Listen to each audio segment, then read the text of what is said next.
Mutual fund portfolio आपका ऐसा होना चाहिए, वो बिल्कुल एक क्रिकेट टीम की तरह होना चाहिए। टीम में बैट्समैन होने चाहिए, बॉलर होने चाहिए, ऑलराउंडर भी होने चाहिए, हार्ड हिटर्स भी होने चाहिए। तो म्यूचुअल फंड पोर्टफोलियो आपका उसी टाइप का होगा।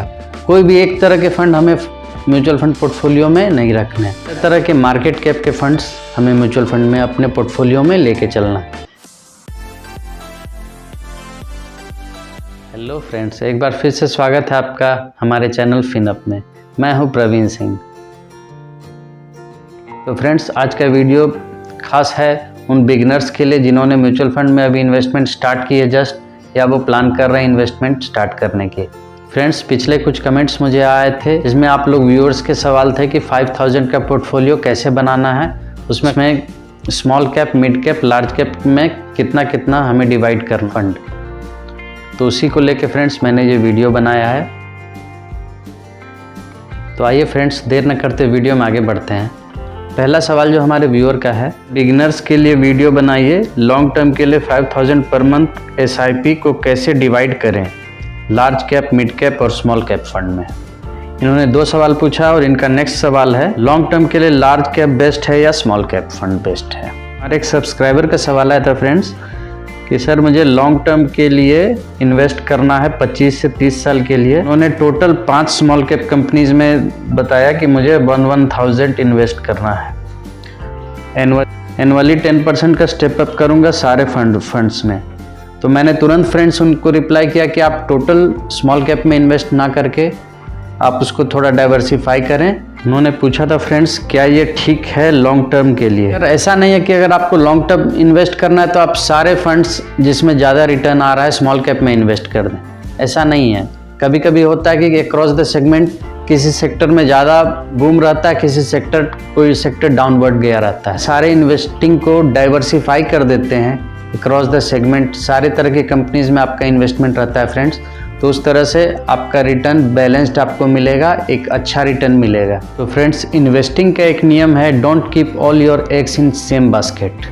जिसका मतलब है कि अपने सारे अंडों को आप एक बास्केट में ना रखें। इन्वेस्टिंग को थोड़ा थोड़ा अलग अलग पार्ट में डाइवर्सिफाई कर दें। फ्रेंड्स, देखा गया जिनका पोर्टफोलियो और काफ़ी बड़ा रहता है वो कुछ डिफरेंट एसेट क्लास में इन्वेस्ट करते हैं। कुछ पार्ट गोल्ड में इन्वेस्ट करते हैं, कुछ पार्ट डेट में इन्वेस्ट करते हैं, कुछ पार्ट रियल एस्टेट में इन्वेस्ट करते हैं। तो फ्रेंड्स, वो टॉपिक दूसरा हो जाएगा। अभी हम बात कर रहे हैं इक्विटी का 5000 का पोर्टफोलियो कैसे बनाएं म्यूचुअल फंड में।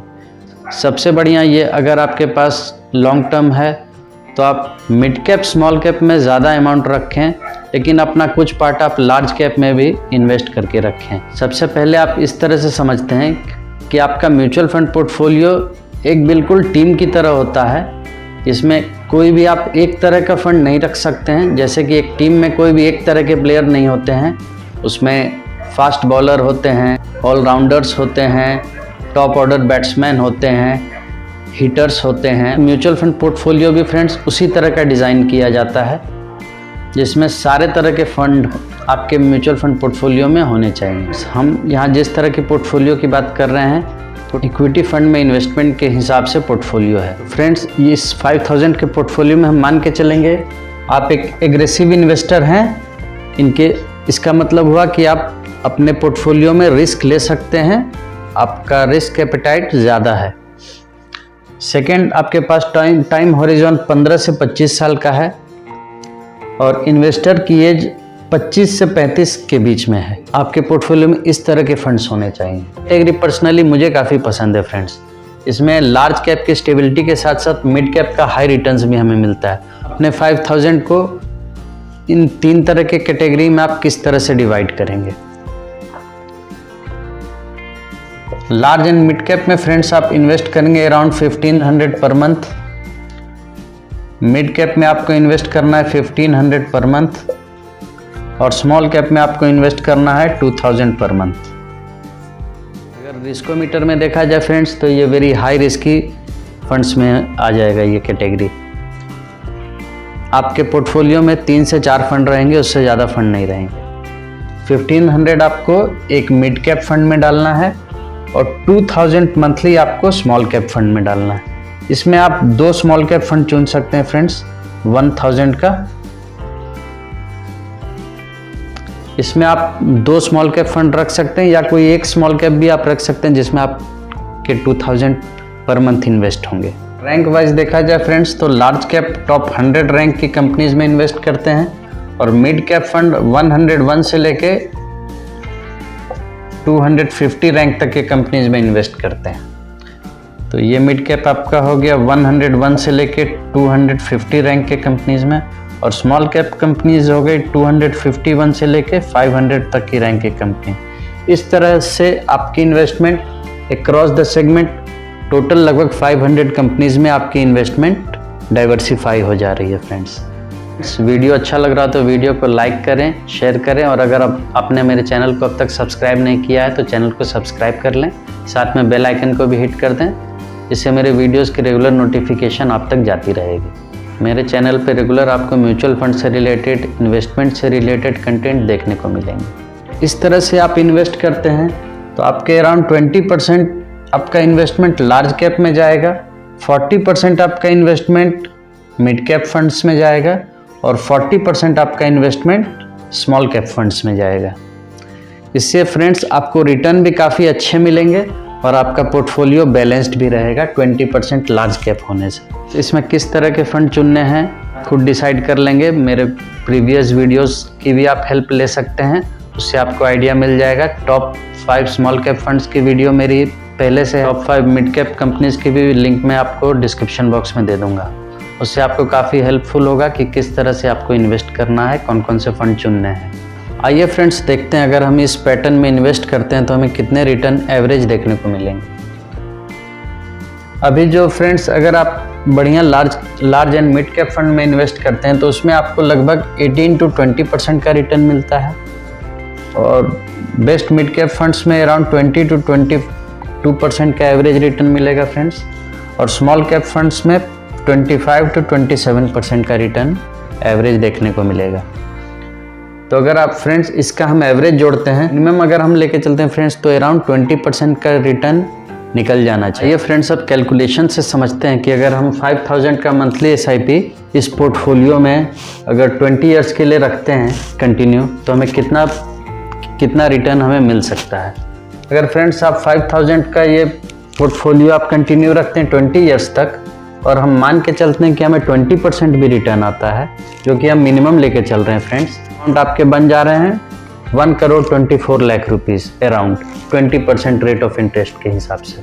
और अगर इसी SIP को आप 30 ईयर्स तक करते हैं तो आपके इन्वेस्ट हो रहे हैं अराउंड 18 लाख रुपीज़, और वो बन जा रहे हैं 7.85 CR, 7,85,00,000 रुपीज़। फ्रेंड्स आप देख रहे हैं इस पोर्टफोलियो % मिनिमम रिटर्न के हिसाब से भी ये पोर्टफोलियो हमें अच्छा रिटर्न बना के दे रहा है। और अगर इन केस मार्केट इससे भी बढ़िया रहता है तो ये हो सकता है ये अमाउंट आपको कुछ साल पहले भी मिल जाए, या हम मान के चलते हैं कि मार्केट की स्थिति खराब रहती है तो ये रिटर्न मिलने में हो सकता है हमको 2 से 3 साल ज़्यादा लग सकते हैं, लेकिन ये अमाउंट बन के मिलेंगे।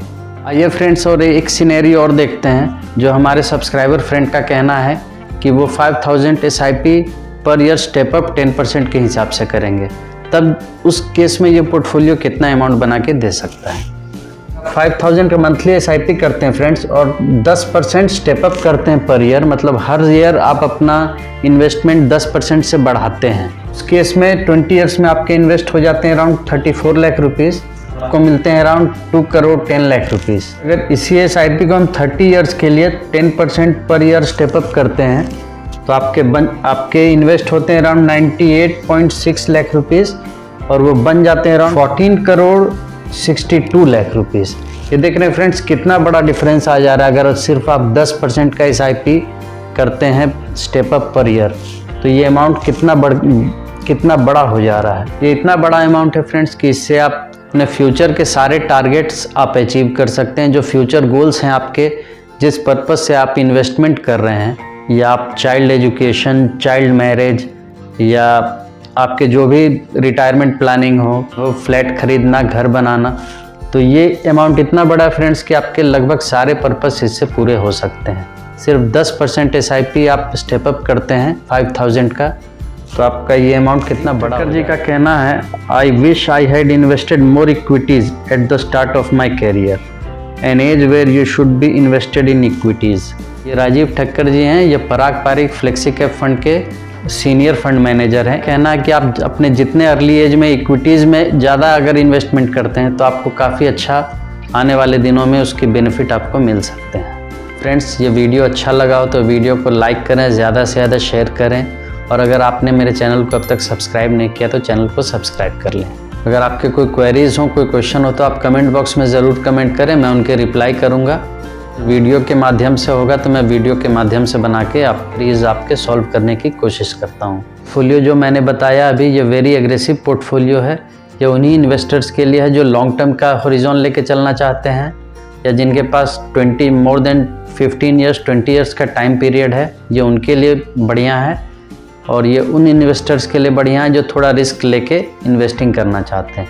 ये कंजर्वेटिव इन्वेस्टर्स के लिए ये पोर्टफोलियो नहीं है फ्रेंड्स, इसीलिए रिस्क ले सकते हैं तो आप इस तरह के पोर्टफोलियो में इन्वेस्ट का प्लान करें। आशा करता हूँ जिन व्यूअर्स का सवाल था उनकी क्वेरीज सॉल्व हुई हो। फिर भी अगर आपके कोई डाउट्स हैं तो आप कमेंट बॉक्स में कमेंट करके पूछ सकते हैं, मैं उनके रिप्लाई करूँगा। फ्रेंड्स, आज का वीडियो यहीं तक, जल्दी मिलते हैं नेक्स्ट वीडियो में। तब तक के लिए ग्रो करते रहिए, इन्वेस्टिंग करते रहिए, लर्निंग करते रहिए। तब तक के लिए गुड बाय, जय हिंद।